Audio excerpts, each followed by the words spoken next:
Secondary cataract is one of the possible postoperative complications following surgery to replace the natural lens with an intraocular lens or artificial lens. The development of this condition is associated with clouding of the capsule that previously contained the lens. Complications usually develop long after the surgery. It may take several months, more often several years, and sometimes up to 5 years before the onset of secondary cataract. Patients notice a decline in vision again, experiencing fogginess or a film over their eyes. Why does this complication develop? This is related to many factors: the surgical technique, the design and material of the lens implanted in the patient's eye, as well as any accompanying medical conditions. In addition, the patient's age is also very important.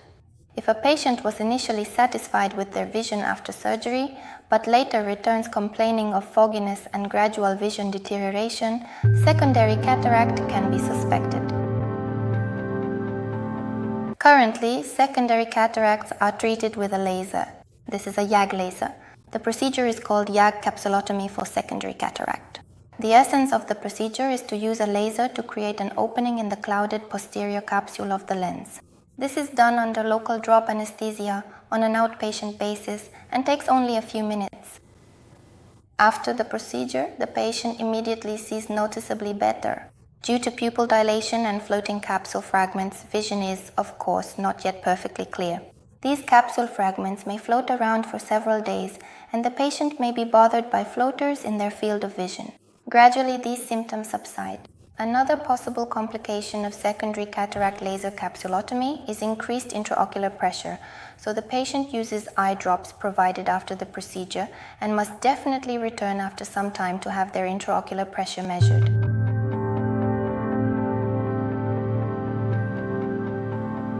The indications for performing laser capsulotomy for secondary cataract are determined individually.